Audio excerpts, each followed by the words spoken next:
It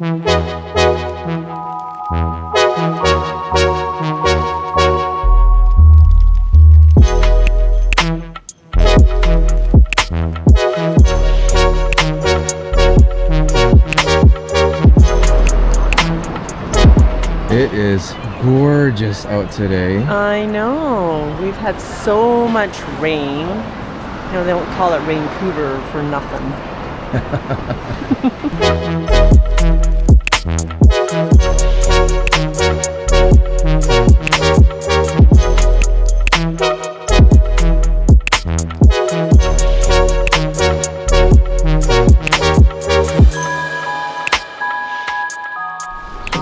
Hey. Hey. No, that's that. Hey, everyone. Hey, it's, oh gosh, I don't know what this bright thing in the sky is. We haven't seen it in a little while, it seems. That's true. Like I said earlier, they don't call it Raincouver for nothing. If you're new to the channel, I'm Flo. I'm Dude. What do we want to say? We want to say welcome. Thank you for being here. Most of you, or a lot of you, may have stumbled across our channel because of looking for recipes. And that would never change. We will always post recipes, but we also want to share our story. And that's why we've been doing the Milestones series. Mm-hmm. So this is probably the 5th episode, I think. I've lost count. And we chose to do a series called Milestones because a lot of our viewers wanted to find out more about us and for us to tell our story. We believe that there are a number of milestones that we have encountered over our lives that have made us into the people that we are today. And hopefully you guys can identify with some of those milestones too, because we all experience similar things in life, and yeah, just happy to share with you guys. The theme of our channel is simple, ordinary, and joyful. And that doesn't just mean simple recipes for ordinary lives, which it is, but it's more than that. It's about food, it's about life, and it's about stories.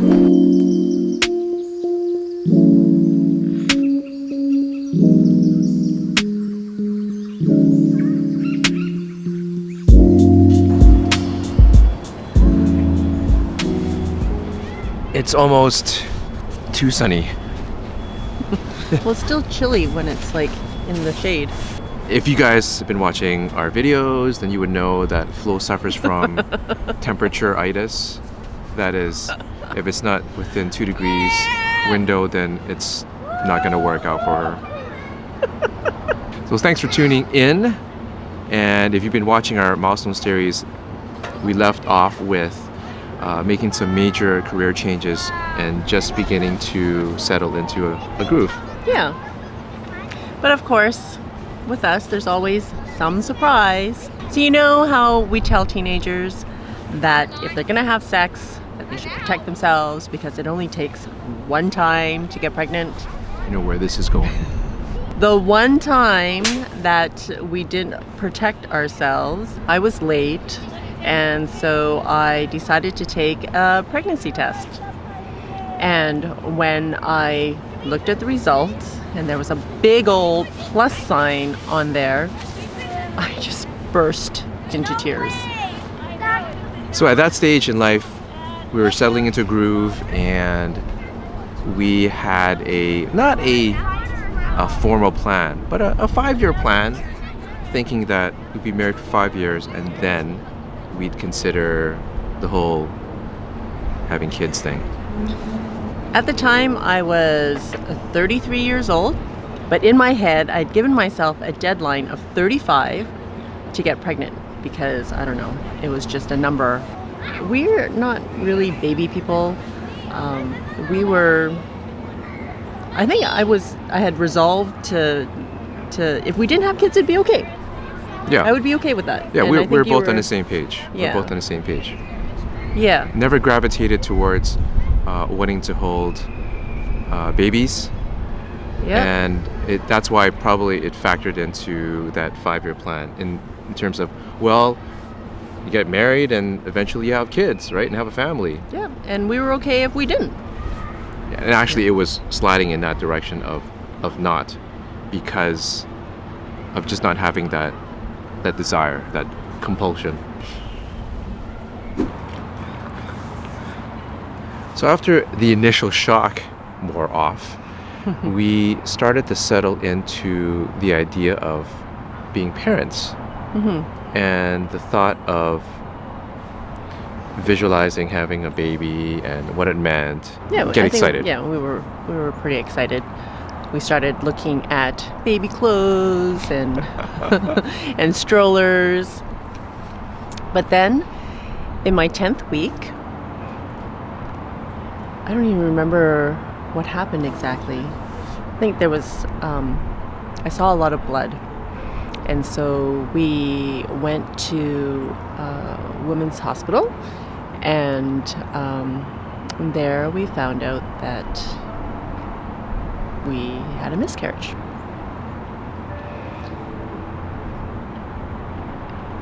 It was quite devastating for us, considering that we weren't that excited when we found out we were pregnant, but I think it was the after becoming more excited about having a baby, and then all of a sudden it was being taken away from us.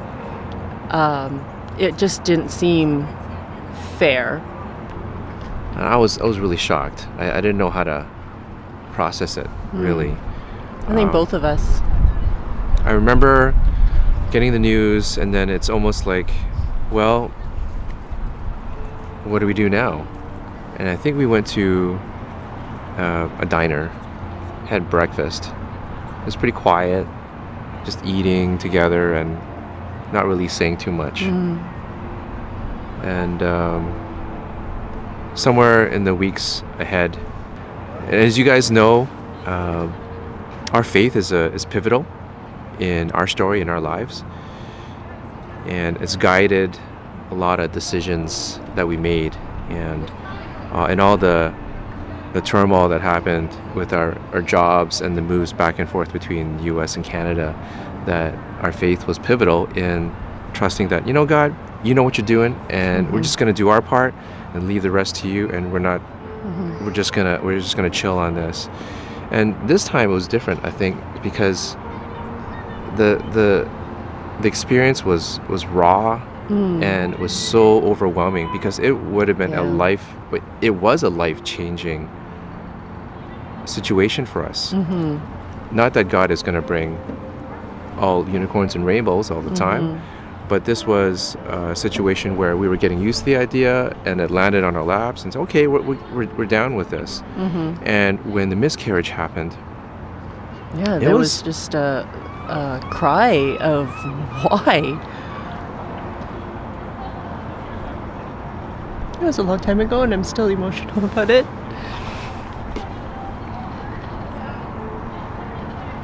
Like, why would you allow us to get so excited about having a baby and this life change moment and just take it away from us when we finally came on board? So after we went to the hospital, we made an appointment with our doctor, and she gave us the green light to try again in 3 months. So during that time, gave us a lot of time to process through what had happened. And then it dawned on us that in the middle of shaking our fists at God in frustration, in hurt, why did we go through all this only to lose this baby?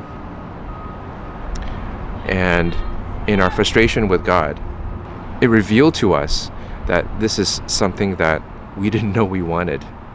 Remember, we had this plan that didn't necessarily involve kids at all, and if it would happen on our terms. That's right. But we also find that the biggest lessons we learn in life come through pain and suffering.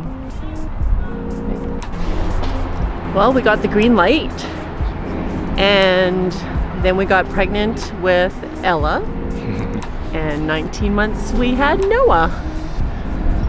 Yeah, that was pretty cool.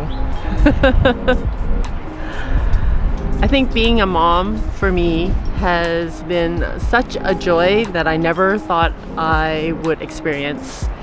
And it's also the toughest job I've ever had.